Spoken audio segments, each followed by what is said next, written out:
Bismillahirrahmanirrahim. Alhamdulillahirabbil alamin wa bihi nasta'in ala umuri dunya waddin. Wassalatu wassalamu ala asyrafil anbiya wal mursalin wa ala alihi wa sahbihi ajma'in. La haula wa la quwwata illa billahil aliyyil azim. Puji syukur kita panjatkan kehadirat Allah Subhanahu wa ta'ala. Dengan rahmat dan nikmat-Nya kita masih bisa hadir pada malam ini, meskipun suasana masih mencekam di mana-mana, namun tidak mengurangi semangat dan mengendorkan daripada tekad kita setelah kita menyadari betapa mahalnya kesempatan yang diberikan Allah, sehingga Allah bersumpah dalam salah satu surat Al-Quran, wal asri, demi masa, demi waktu. Kebanyakan kalau Allah bersumpah di dalam Al-Quran,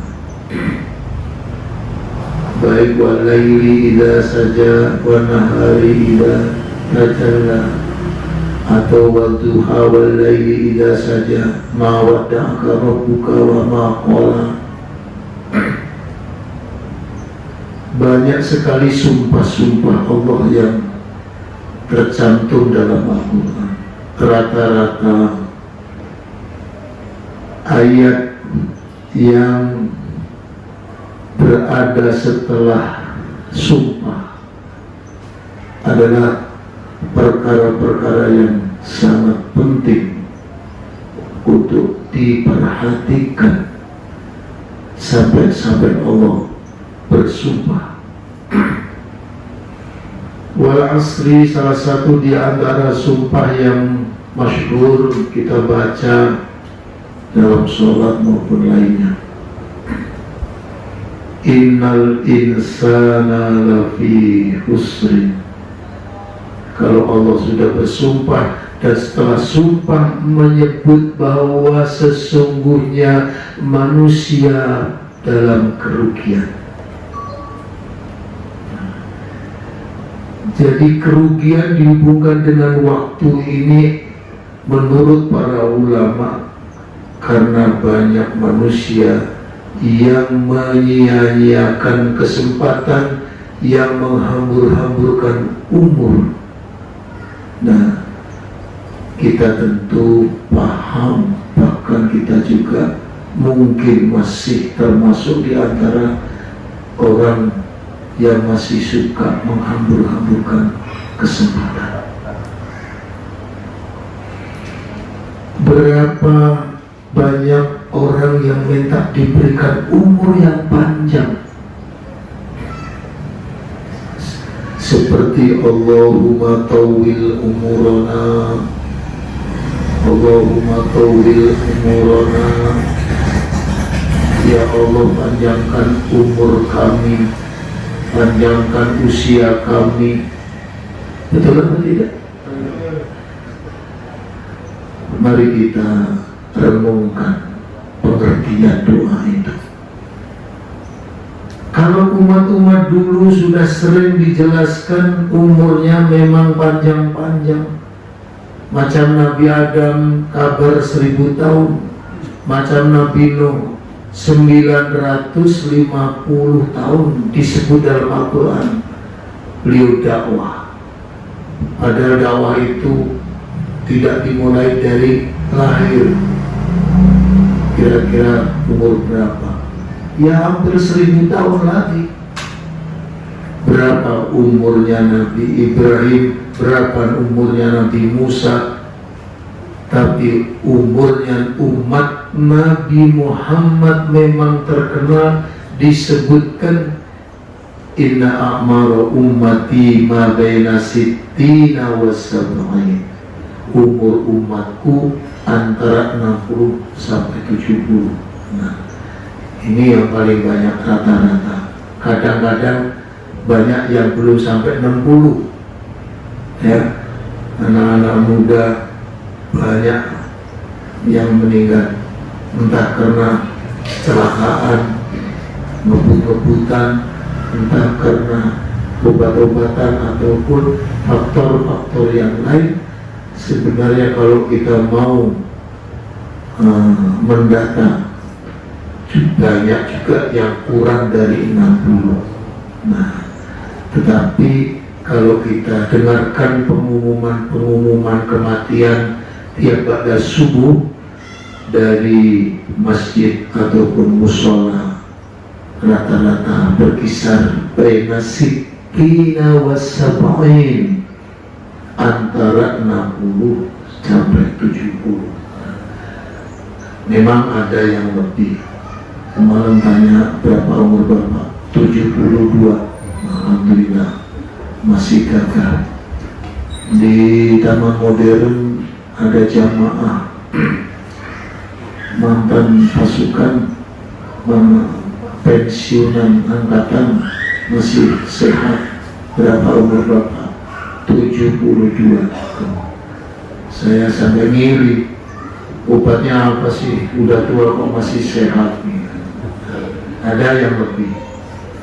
Tapi umur Nabi Muhammad sendiri yang sering kita dengar disebut sebagai 63, walaupun ada juga catatan yang menyebut 62 tahun lebih 2 bulan dan 22 hari. Jadi itu 63 itu dibulatkan. Ya sekitar itulah.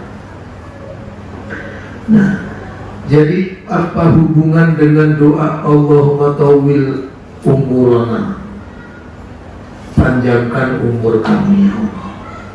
Nah, kalau kita membayangkan lagi, yang bersangkutan itu berdoa nggak sekali 2 kali, bisa juga tiap pada sholat ataupun tiap malam Jumat misalnya. Kalau setiap doa itu dikabulkan Allah, jadi berapa ratus tahun kira-kira? Nah, ini renungan aja ini ya. Kan ada hamba yang minta panjangkan umur, kabulkan. Misalnya 1 bulan apalagi setengah tahun sekali setiap doa. Kalau doanya itu sekian kali, kalikan setengah tahun atau 1 bulan, udah membengkak ataupun berubah berapa. Tapi kok umat Nabi Muhammad gak ada sampai ratusan tahun, jarang, yang 90 aja jarang. Nah, itu yang dimaksudkan, bahwa umur mungkin secara hitung dan angka tidak berubah atau berubah tapi nggak terlalu signifikan, tetapi nilai umur itu yang berubah karena dia manfaatkan dengan sebaik-baiknya. Dia istiqomah dengan amal dan ibadah, seperti kehadiran pengajian Bapak Ibu malam ini. Istiqomah asal masih sehat, tidak ada halangan, tidak ada uzur, masih berusaha terus. Nah, akhirnya umur mungkin tetap, tapi nilai umur. Apalagi kalau kita mendengarkan penjelasan yang sering saya sampaikan, bahwa 2 rakaat sebelum sholat subuh, yaitu qobliyah subuh 2 rakaat, khairun minad dunya wa ma fiha, lebih baik daripada dunia dan segala isinya. Bagaimana kira? Sekali sholat subuh 2 rakaat. Coba. Umur memang mungkin gak berubah terlalu signifikan, tapi dia punya amal lebih baik daripada dunia seisinya. Ini 1 kali sholat qobliyah. Kalau dia qobliyahnya itu tiap hari atau minimal sering, berapa nilai yang dia dapat? Membutuhkan umur berapa ratus tahun untuk bisa punya amal yang nilainya lebih baik daripada dunia seisinya. Itu makna yang pas. Jadi kita tetap minta panjang umur apapun bentuknya. Minimal kita bisa mengisi umur yang telah ditetapkan Allah untuk punya amal yang nilainya membutuhkan waktu yang panjang. Belum lagi kita diberi kesempatan membaca doa-doa yang punya nilai berlipat-lipat. Apa? Subhanallah wa bihamdi, subhanallahil azim, subhanallah wa bihamdi, subhanallahil azim. Selain itu juga punya hikmah-hikmah lain, bahwa kalau itu dibaca setelah qobliyah subuh tadi 100 kali, subhanallah wa bihamdihi, subhanallahil azim, astaghfirullah. Kalau kita bisa amalkan dengan istiqamah, rezeki akan tetap mengalir dan tercukupi, sehingga anak muda yang tadinya mengeluh karena miskin dan karena kesulitan dalam sumber ekonomi, diajarin seperti oleh Nabi, diamalkan terus. Entah berapa lama dia istiqomah. Akhirnya datang lagi ditanya, bagaimana keadaanmu? Masya Allah, alhamdulillah. Sampai menaruh rizkinya, menaruh hartanya, susah. Di laci penuh duit, di kantong penuh duit, di lemari penuh duit, di brankas penuh duit. Coba, apa kita nggak tertarik mendengar keterangan seperti ini? Ya, kalau kita perhatikan, saya ingat waktu masih muda dulu, pertama masih belum nikah, saya pernah pergi ke Jakarta, tapi nggak terlalu lama, ya, karena hanya keadaan aja. Ya, saya itu pernah ngurus sapi di jagalan. Kalau sekarang di pengiriman. Dulu waktu saya Jakarta itu di Parung Buncit, di Klender 2, lalu berkembang Pulau Gadung belakang terminal. Nah, adapun pindah lagi, ini pindah yang terakhir, penggilingan ini, saya udah pulang. Itu sampai balik-balik ada penjagalan baru ini. Saya belum dewasa banget, takut. Gimana kerjanya itu tengah malam, jam 3 mesti pergi ngantar sapi yang dipotong. Di jagalan itu semua orang bawa pisau. Coba kalau ada masalah sama orang dikit aja, ya bermasalah. Jadi saya itu belum waktunya, agak sedikit terpaksa itu. Jadi saya nggak kuat. Ya, nah, itu saya kalau makan di warung, kebetulan yang punya warung itu orang kampung saya. Jadi saya agak sedikit akrab lah. Itu orang kampung bener ini, bukan kampung yang di dekat jalan raya yang masuk ke dalam. Kalau ke rumahnya ya agak susah, ya mesti belepotan lumpur, jalannya belum diaspal.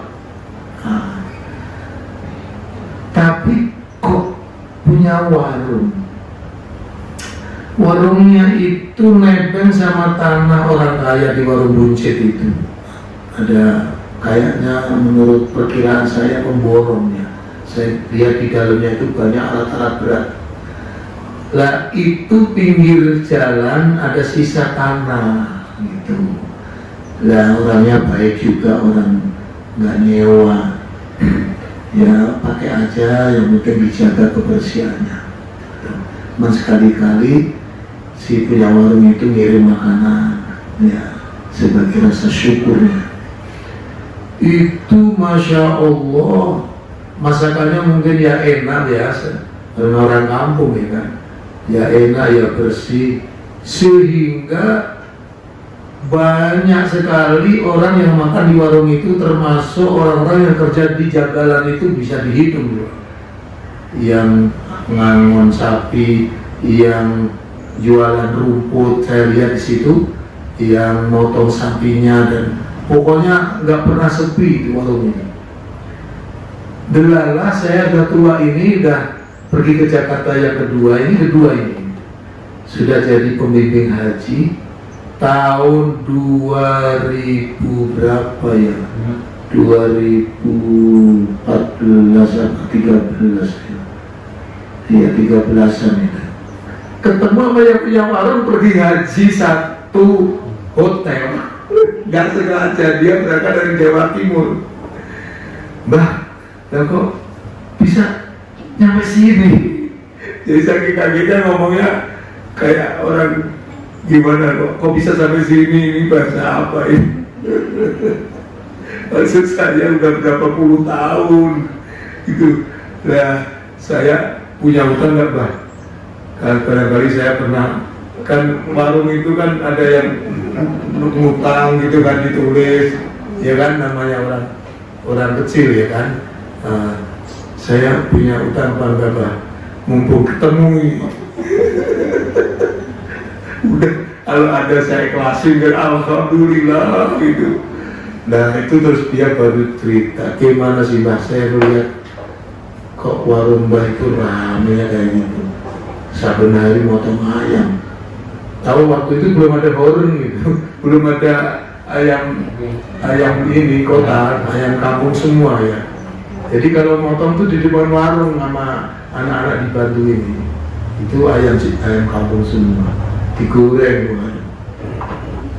Nah jadi dia cerita, nggak tahu saya ya uang itu sampai bingung naruhnya. Orang beli kan terus aja, sampai disempet-sempetin di gedeknya itu. Jadi itu menandakan hadis tadi, bahwa ada gambaran sebagaimana yang saya ceritakan. Kalau dikabulkan oleh Allah, sholat qobliyah 2 rakaat membaca subhanallah wa bihamdihi subhanallahil azim astagfirullah, itu tasbihnya malaikat katanya. Di malaikat kalau bertasbih ada istighfarnya 100 kali tiap pada qobliyah, maka Allah akan buka rezeki, kerannya sangat lancar. Ini apalagi dalam keadaan COVID ini mesti dikasih amalan-amalan yang kayak gini kelihatannya. Ya, jadi saya nggak perlu sama ilmu, ya nggak tahu siapa yang berhasil duluan, pokoknya amalin terus. Tapi kalau belum hasil jangan nyalain saya, wah ustadznya nggak maju nih. Jadi itu saya dengerin cerita Mbah tadi, Masya Allah. Jadi saya jadi nyambung dengan kejadian ini. Nah, itu hasil hikmah duniawiyah.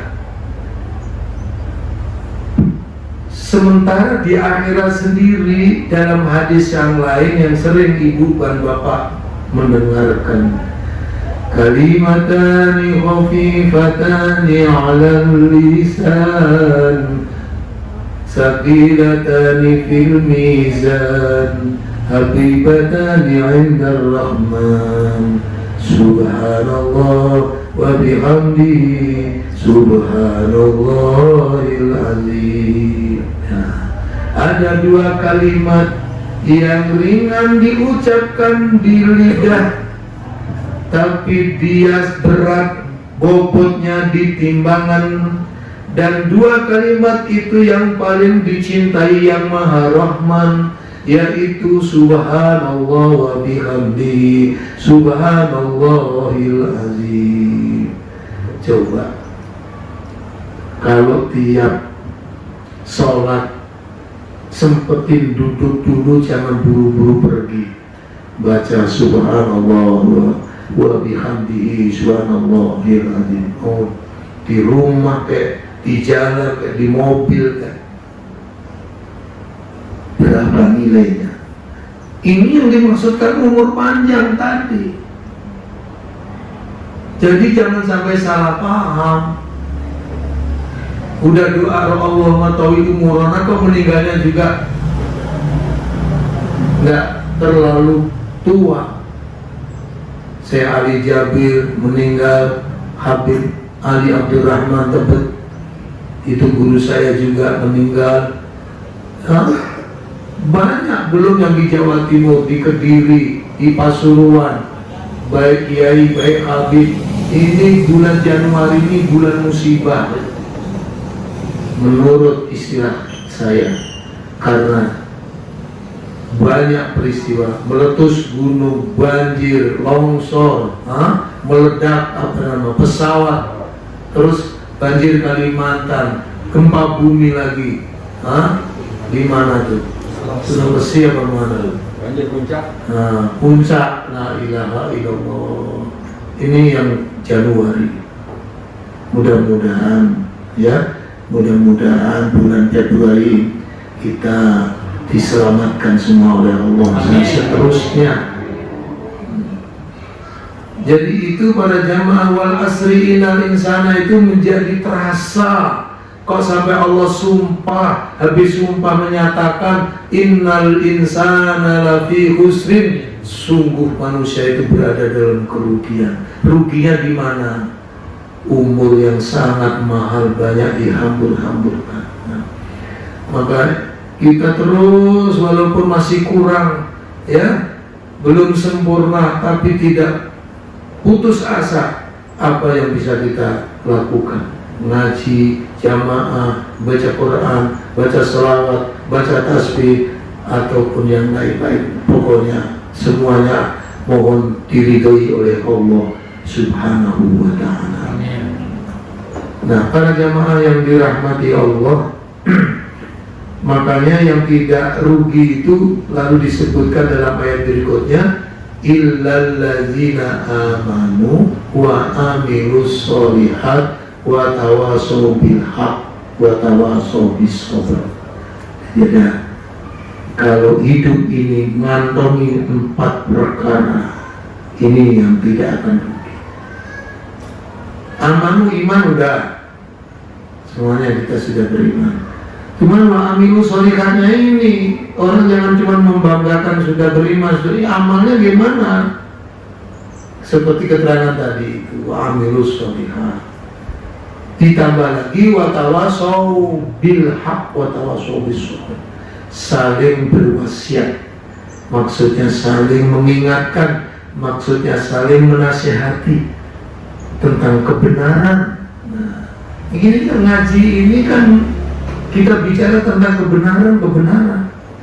Wa tawasaw bis sabr, dan tentang kesabaran menghadapi cobaan, menghadapi musibah, menghadapi kesulitan. Kita ingatkan, mari kita tetap sabar. Nah, maka nanti harus dipelajari apa yang dimaksudkan kebenaran dan apa yang dimaksud dengan kesabaran. Itu yang harus dipahami. Ya. Nah, para jamaah yang dirahmati Allah, maka tadi saya sebutkan kehadiran bapak-bapak dan ibu-ibu dalam suasana yang demikian ini betul-betul, kalau tidak ada tekad yang kuat, kalau tidak ada kemauan yang besar, maka tidak sedikit ya yang ketakutan, ya yang malas atau apa. Kalau memang sakit, ya itu memang uzur namanya, ya. Tetapi kalau memang kita sehat, apa yang harus kita lakukan di rumah, di masjid, di musola, apa yang kira-kira aman sesuai dengan keadaan dan kemampuan. Kemudian yang berikutnya, tugas kita memahami tentang anugerahnya Allah yang diberikan kepada Nabi kita Muhammad Sallallahu Alaihi Wasallam yang sangat banyak. Inna a'tayna al-kautsar, sudah aku berikan kepada engkau nikmat yang banyak. Itu makna yang pertama. Apa saja? Ya karena banyak ulama menyebut secara rinci antara lain: satu, Bismihi, Allah memuliakan Nabi Muhammad melalui namanya. Apa maknanya? Akroma itu artinya memuliakan. Nabi Muhammad dimuliakan melalui namanya. Namanya saja membawa kemuliaan. Apa yang dimaksud coba? Muhammad itu dari kata hamada yuhammidu tahmidan, fahuwa muhammidun wa dzaka muhammadun. Jadi artinya hamada itu memuji. Kalau ya hamada yuhammidu itu fi'il madhi dan fi'il mudhari'. Kalau Muhammad itu orang yang memuji, kalau Muhammad itu orang yang terpuji. Nah, itu isim maf'ul namanya. Jadi nama Nabi Muhammad itu kalau diterjemahkan orang yang terpuji.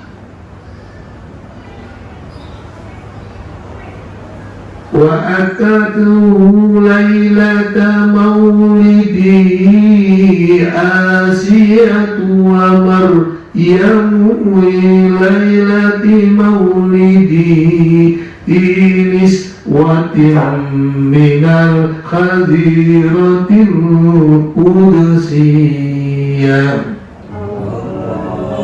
Itu dalam Barzanji, bukan Al-Quran. Wa qalat innaki qad hamalti bi sayyidil alamin wa sammihi Muhammadan li'annahu satuhmadu uqbah. Siti Asyah dan Siti Maryam. Asyah itu memang istrinya Fir'aun, tapi dia menjadi golongan wanita terhormat, termasuk para tokoh surga. Siti Asyah binti Muzahim, dia mulia karena tidak menyembah, tidak mengakui suaminya sebagai Tuhan, walaupun suaminya mengaku-ngaku sebagai Tuhan dan mengambil tindakan yang cukup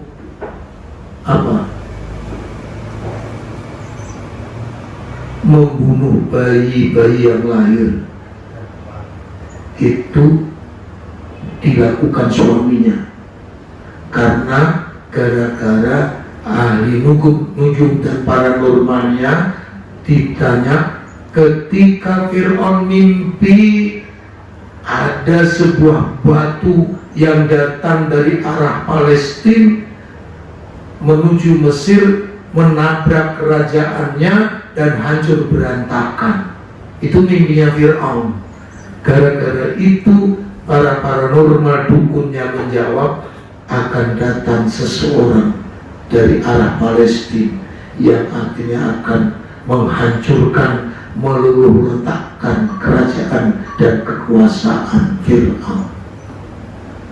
Sejak mendengar berita itu kan tidak tahu siapa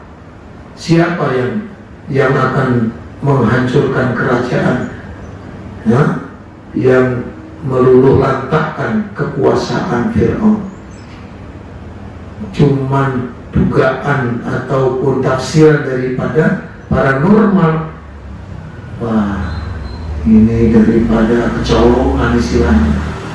Pokoknya kalau ada bayi laki-laki, kalau ada orang hamil di posyandu periksa.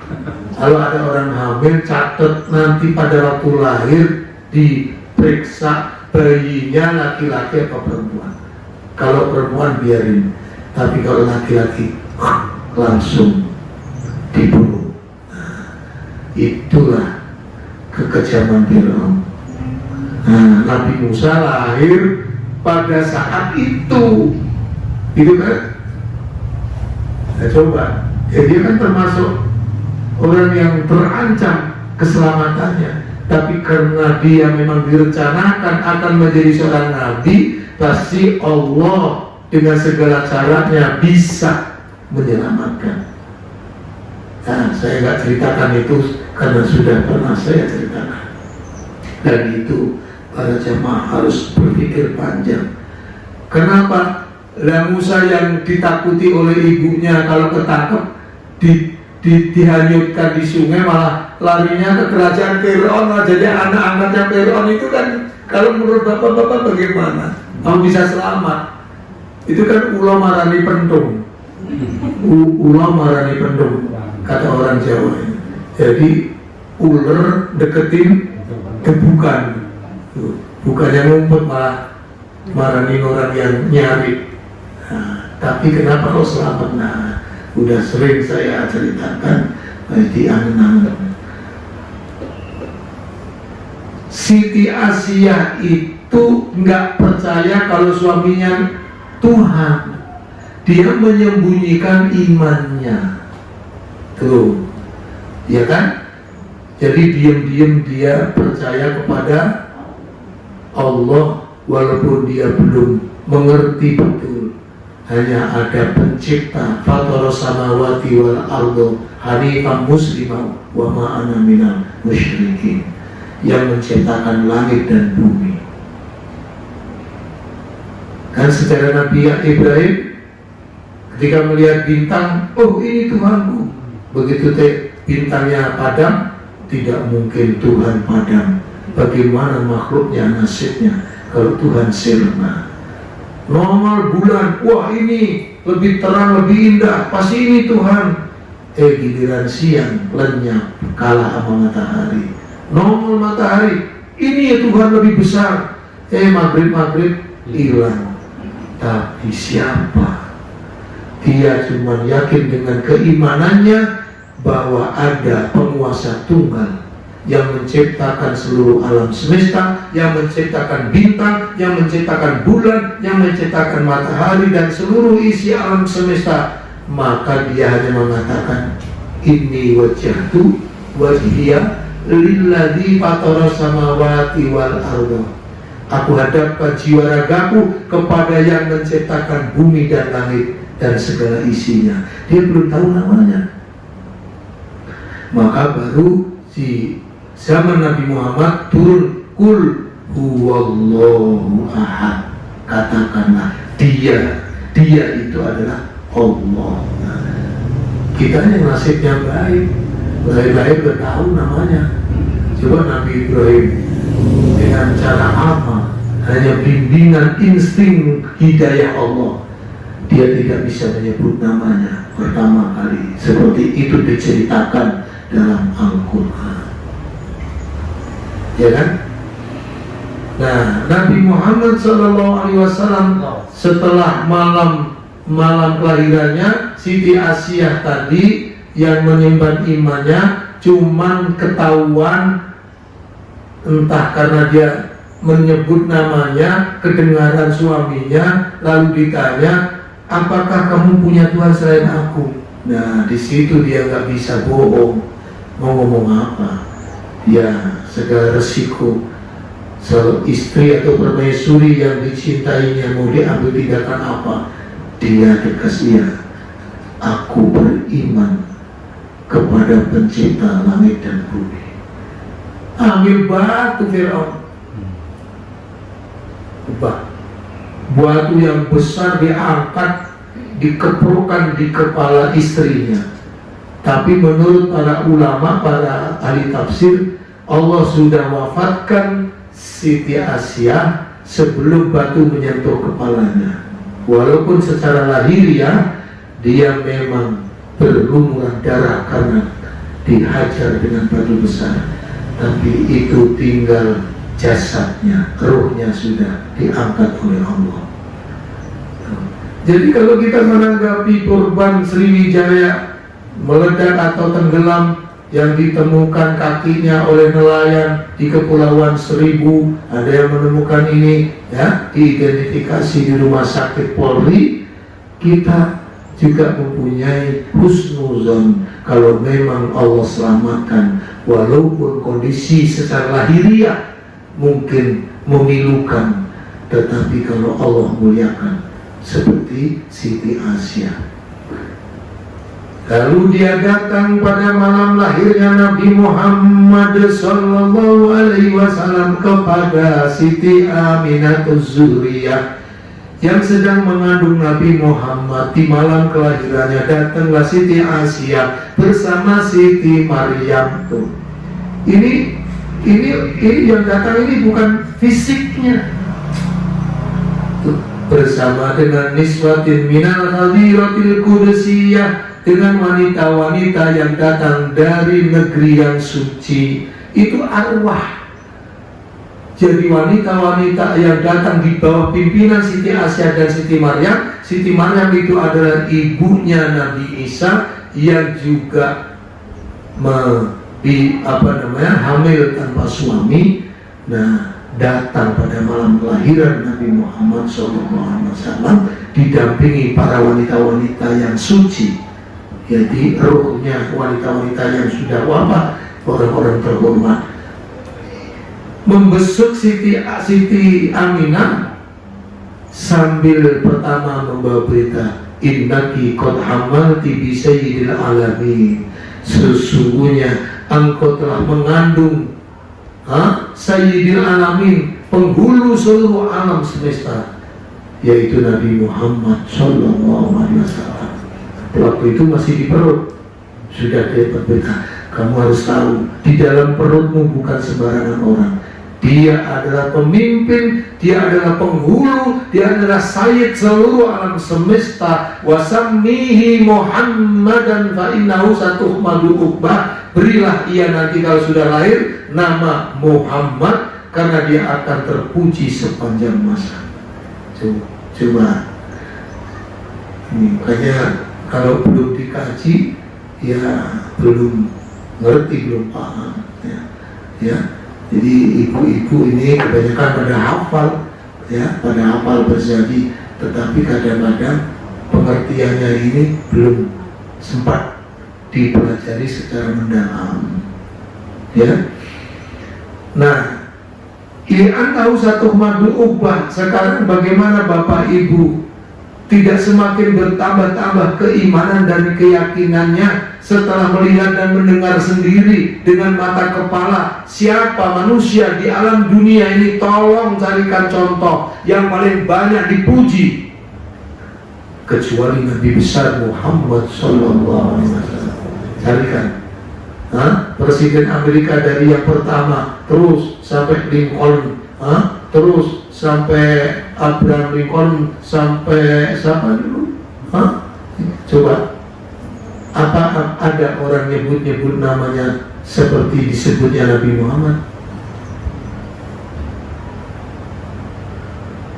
Maka kalau kita sampai ziarah ke dekat makam Rasulullah, di dekat Raudhah, Bapak Ibu lihat sendiri, tidak banyak yang kuat menahan tetesan air mata. Cuman lewat di depan kuburan saja, ibu dan bapak sendiri pun juga akan tertunduk, merasa seolah Nabi sedang melihat, merasa Nabi sedang duduk di dalam menyaksikan, dan kita merasa menjadi tamunya yang terhormat. Lalu keluar dari bibir kita, Allahumma sholli ala sayyidina Muhammad, dengan berbagai macam redaksi bahasa, menyanjung-nyanjung, memuji-muji, memohonkan rahmat untuk baginda Rasulullah sallallahu alaihi wasallam. Itu yang di sana. Belum yang di dunia Islam. Bapak Ibu mulai bangun pagi tadi sudah membaca salawat itu berapa kali? Kalau ada jadi muazin, dia azan menyebut asyhadu anna Muhammad Rasulullah. Yang gak sempat azan cuma qomat, dalam qomat asyhadu anna Muhammad Rasulullah. Yang gak sempat azan, gak sempat qomat, pasti dalam tahiyat. Karena tahiyat itu termasuk di antara yang wajib dibaca. At-tahiyatul mubarakatus salawatut thayyibatul lillah. Assalamu alayka ayyuhan nabi wa rahmatullahi wa barakatuh. Assalamu alayna wa ala ibadillahi sholihin. Ashhadu an la ilaha illallah wa ashhadu anna Muhammad Rasulullah. Allahumma salli ala Sayyidina Muhammad wa ala ali Sayyidina Muhammad kama sallaita ala Sayyidina Ibrahim wa ala ali Sayyidina Ibrahim wa barik ala Sayyidina Muhammad wa ala ali Sayyidina Muhammad kama barakta ala Sayyidina Ibrahim wa ala ali Ibrahim fil alamin. Itu sudah berapa? Belum nanti duhur tadi, belum tadi asar, belum tadi maghrib, belum tadi isya, dan mungkin bacaan salawat di luar sholat juga tidak bisa terhitung jumlahnya. Bukan cuma kita, bukan cuma satu, bukan cuma bangsa Indonesia, semua umat Islam di dunia. Berapa dalam satu kali? Coba renungkan kalau seandainya setiap satu salawat Nabi Muhammad dikembalikan ruhnya agar bisa menjawab salawat umatnya. Maka ulama sebagian menegaskan Nabi Muhammad itu sepertinya tidak pernah meninggal. Artinya dia di dalam alam barzakh, hidup dalam alam barzakh, bukan hidup dalam makna sebagaimana orang di alam dunia. Tuh, bagaimana? Kapan lepasnya roh? Mau dilepas lagi, yang salawat datang lagi, balikin lagi, balas. Mau lagi dicopot lagi, ada lagi dari kampung jembatan. Jadi bagaimana? Nah itulah Allah sendiri katakan, kalau kepada orang yang mati syahid saja, bukan Nabi, karena membela agama meninggal, mati syahid. Apa kata Allah dalam Al-Quran? Jangan sekali-kali engkau mengatakan lima yuqtalu fi sabilillahi amwat, bahwa orang yang mati syahid di jalan Allah itu mati. Balhum ahya'un, bahkan sesungguhnya mereka hidup di sisi Allah.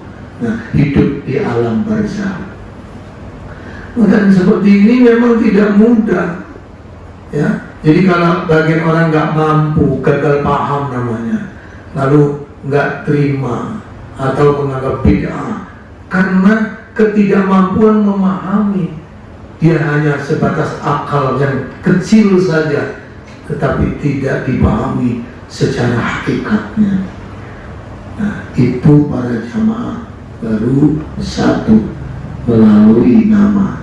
Makanya turunlah alam nasyrah laka sodrok wa wada'na anka wisrok allazi anqadha dhahrok apa wa rafa'na laka dzikrok, dan aku angkat untukmu sebutanmu. Jadi kalau Allah sudah berjanji, aku akan angkat, aku akan tinggikan, aku akan muliakan sebutanmu. Nah sekarang ibu sendiri dan bapak sendiri setelah mendengarkan pelajaran ini, melihat, mendengar kenyataan yang ada sekarang, bukan nanti yang terjadi di akhirat, bukan dalam khayalan dan dalam tafsiran, tetapi bapak ibu sendiri melakukan, menyebut-nyebut nama Nabi Muhammad tak terhitung. Itu baru satu orang. Berapa? Ini baru satu lingkungan. Berapa satu kampung, satu kecamatan, satu kabupaten, satu provinsi, satu pulau, satu negara, dua negara, tiga negara. Masya Allah. Inilah untuk meningkatkan dan menguatkan iman kita, ya. Jadi nabi-nabi yang bapak ibu hafal, dari Nabi Adam, Idris, Nuh, Hud, Soleh, Ibrahim, Lut, Ismail, Ishak, Yakub, Ayub, Yusuf, sampai Nabi Muhammad dan lain-lain itu itu pun nggak bisa menyaingi sebutan Nabi Muhammad. Kita juga suka menyebut Adam, kita juga suka menyebut Musa, kita sekali-kali menyebut Nabi Isa, tapi nyebutnya kalau ada kepentingan untuk dakwah, untuk pelajaran. Tapi untuk Nabi Muhammad tidak sebagaimana. Yang nomor 2 siapa Bu? Selain Nabi Muhammad, Nabi Ibrahim tadi, maka ada sholawat Ibrahimiyah. Tapi kan cuma sebatas waktu sholat, di luar sholat jarang, ya kan? Dan itu bacanya cuma 2 kali. Kama sholaita ala Sayyidina Ibrahim wa ala ali Sayyidina Ibrahim. Ditambah lagi kama barokta ala Sayyidina Ibrahim wa ala ali Sayyidina Ibrahim. Udah, dia itu udah gak nyebut lagi. Ntar kalau sholat lagi baru ingat Nabi Ibrahim. Tuh, coba.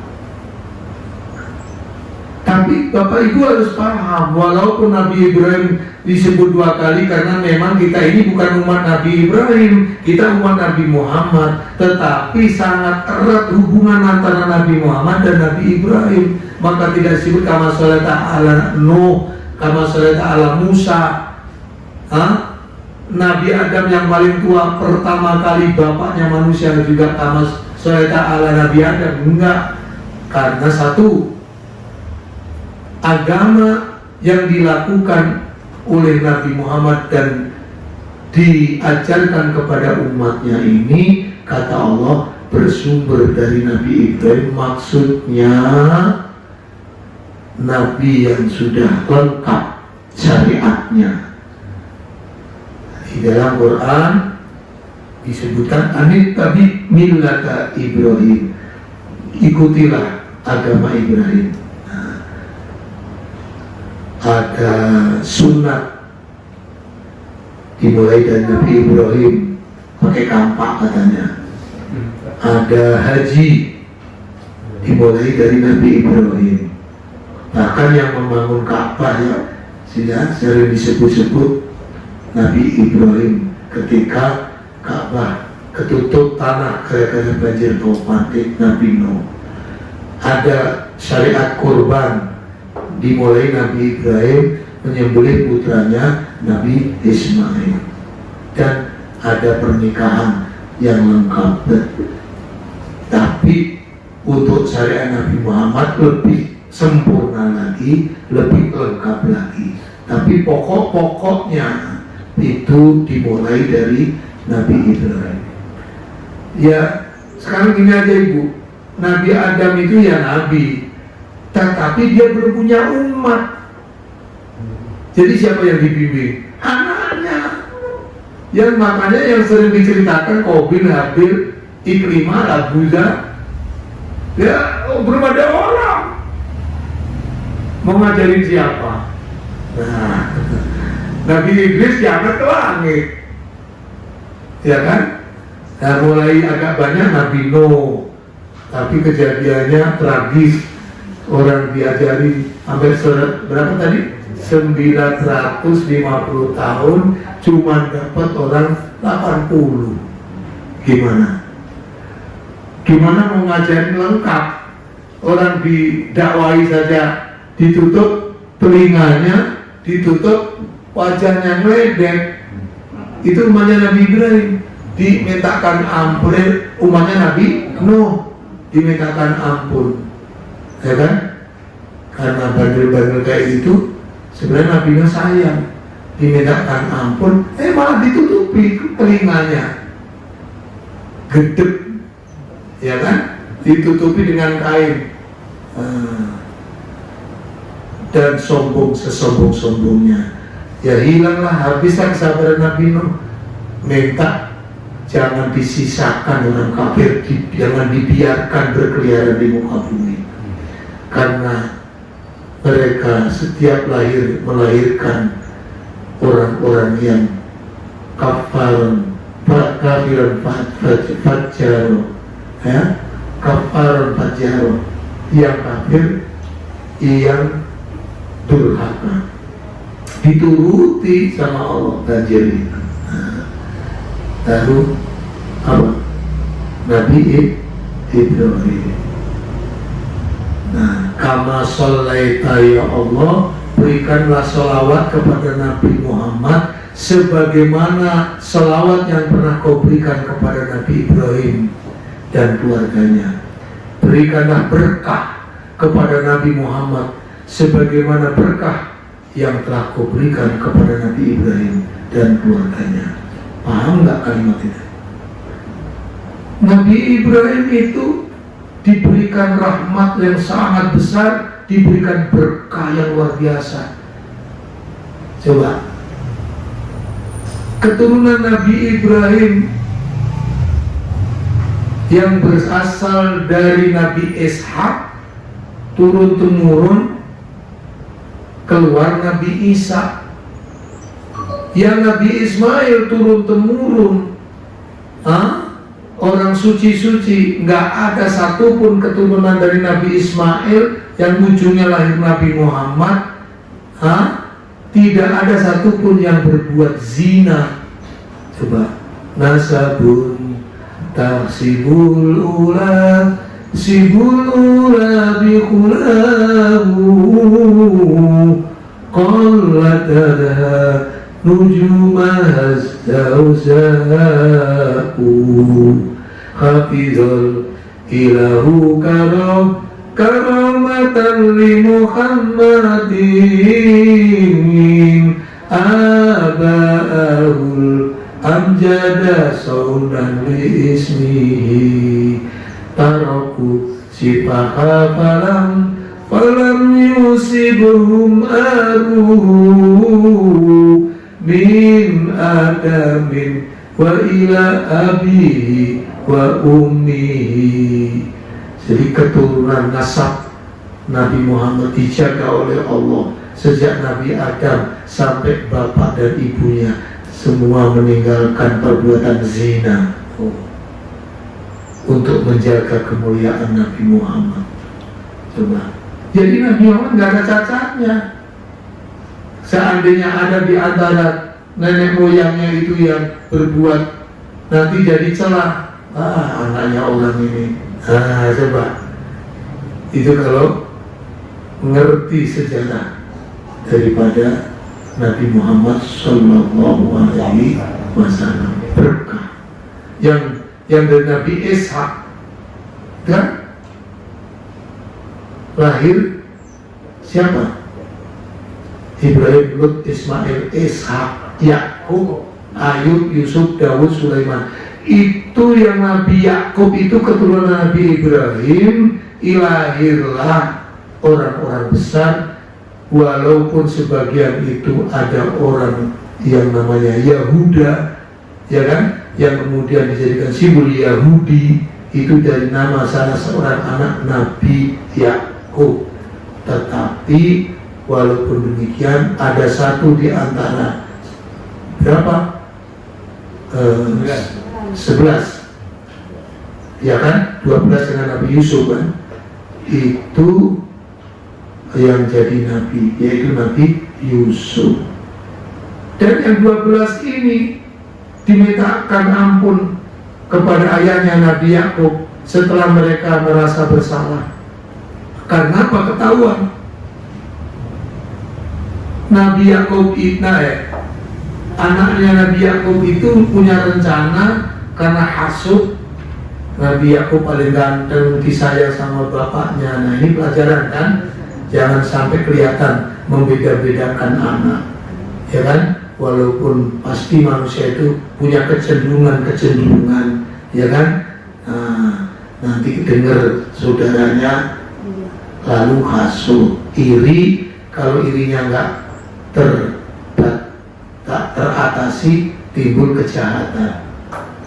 Ayo kita minta bapak diajak main, masa di rumah terus, nanti jadi apa? Nggak pernah bergaul. Bapaknya itu sebenarnya udah punya firasat, jangan nak, nanti kalau ada apa-apa, masa bapak nggak percaya kakak-kakaknya gagah kayak begini, kata kakaknya kan, gede-gede gitu loh Nabi Yakub ya. Ya akhirnya Nabi Yakub nggak kuasa, dilepas. Nah, jadi bulan-bulanan di lapangan. Sebenarnya teman-teman saudara-saudaranya itu mau membunuh, tapi Yahuda ini walaupun nanti jadi simbol Yahudi masih kasihan. Jangan dibunuh, buang saja ke sumur, tapi jangan sumur yang terlalu dalam supaya nanti ditemu orang. Nah, yang penting kan Yusuf hilang. Itu usulnya Yahuda. Dan terus gimana kita? Bajunya kita lepas, lalu kita kasih darah. Dia nyari serigala, disembelih, lalu bajunya Yusuf diusir-usir darah. Nah, ini menurut perasaan mereka bisa mengecoh Nabi Yakub. Sampai rumah nangis-nangis, pura-pura, maaf Abah, Yusuf. Kenapa Yusuf? Yusuf dimakan serigala, Abah. Ini bajunya. Nah, itu Nabi Yakub itu ya sedih, tapi masih bisa mengkritik secara halus. Setelah diperiksa, bajunya nggak ada yang robek, cuman penuh darah. Jadi Nabi Yakub bilang, ya Allah, itu serigala kok sopan banget, mau dimakan kok dilepas dulu pakaiannya. Itu anaknya nggak bisa berkutik. Lalu minta maaf, ketahuan belangnya kan, harus minta mohonkan ampun kepada Allah, wahai ayah. Nah, jadi itu keturunan Nabi Yakub keturunan Nabi Ibrahim, dan Nabi Yusuf jadi nabi, walaupun dia harus mengalami liku-liku penderitaan bermacam-macam seperti yang dialaminya. Itu belum selesai ketemu dengan kafilah yang dagang mau nimba, kasih minum ontaknya. Nah, Nabi Yusuf nempel masih kecil ya. Ini anak siapa nih? Saya kan kuntilanak. Untung kan jadi lepas lagi. Ya ditanya bisa jawab, wah dasar pedagang, ya kan? Tahunya untung, dijual di pasar budak, dibeli sama Zulaikha. Nasibnya bukan makin baik, difitnah karena Nabi Yusuf gantengnya Masya Allah. Ya mungkin nggak terlalu jauh sama saya paling gitu. Ya Allah. Nah, itu ibu-ibu dan bapak sekalian, itu baru satu, melalui nama. Allah muliakan Nabi Muhammad melalui namanya. Itu baru sekilas saja, belum nanti melalui yang lainnya. Nah, mudah-mudahan apa yang kita pelajari dijadikan Allah ilmu yang bermanfaat, yang dapat meningkatkan dan menguatkan iman kita, yang melahirkan amal soleh. Semoga Allah selalu membimbing kita. Kalau benar, itu datang dari Allah. Kalau ada yang salah, itulah keterbatasan saya. Semoga Allah memaafkan dan membimbing ke jalan yang lurus. Allah manfa'na bima 'allamtana wa 'allimna ma yanfa'una warzuqna ilma yanfa'una. Rabbana atina fid dunya hasanah wa fil akhirati hasanah wa qina adzabannar. Subhanallah wa bihamdihi, subhanakallahumma wa bihamdika asyhadu an la ilaha illa anta astaghfiruka wa atubu ilaik. Walhamdulillahi rabbil alamin. Assalamualaikum warahmatullahi wabarakatuh. Ya Nabi salam